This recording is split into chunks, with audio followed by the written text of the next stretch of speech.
দেব care marketing এলএলপির একটা Mirakkel result নিয়ে আপনাদের কাছে আজকে তুলে ধরছি।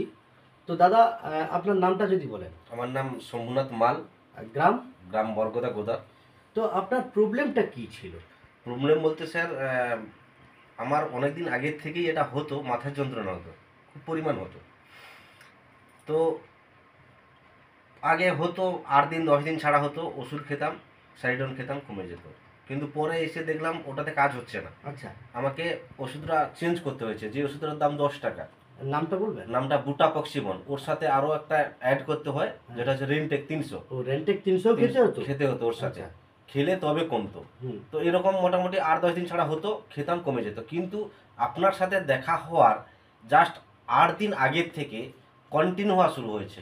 প্রত্যেক দিন? প্রত্যেক দিন 24 ঘন্টাই হতো। প্রত্যেক দিন তাহলে ওষুধ খেতেন? প্রত্যেক দিন ওষুধ 2টো করে খেতাম, আচ্ছা। সকালে একটা, বিকেলে একটা। তাতেও কাজ হতো না। আচ্ছা। খেলাম, কিছু সময় ভালো থাকতাম, আবার শুরু হয়ে যেত। তো এরকম দেখে দেখে একটা সময় সিদ্ধান্ত করলাম যে ব্যাঙ্গালোর যাব ডাক্তার দেখাতে। আমার সরু ভাইয়ের সাথে কথা হলো, সরু ভাই বলছে ফ্লাইটের টিকিট কাটো আর ব্যাঙ্গালোর চলো। আচ্ছা। তো এই সিদ্ধান্ত করেই নিয়েছিলাম। কিন্তু নির্মলদার সাথে কথা হওয়ার পরে আপনার কথা যখন শুনলাম, আমি বলছি ঠিক আছে, তাহলে ব্যাঙ্গালোর যাওয়ার আগে আবার দেখা করব। এই বলে আপনার সাথে দেখা করলাম। দেখা করার পরে আপনাদের যে দেব কেয়ার মেডিসিনটা, ওষুধটা, তো এটা আমি নিয়ে এসেছি। আজকে 1.5 মাস খাচ্ছি। দেব কেয়ারের ডিপার্গো, তাই তো?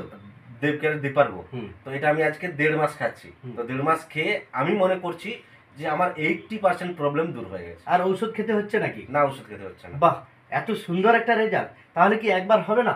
জয় দেব কেয়ার। জয় দেব কেয়ার। ওকে।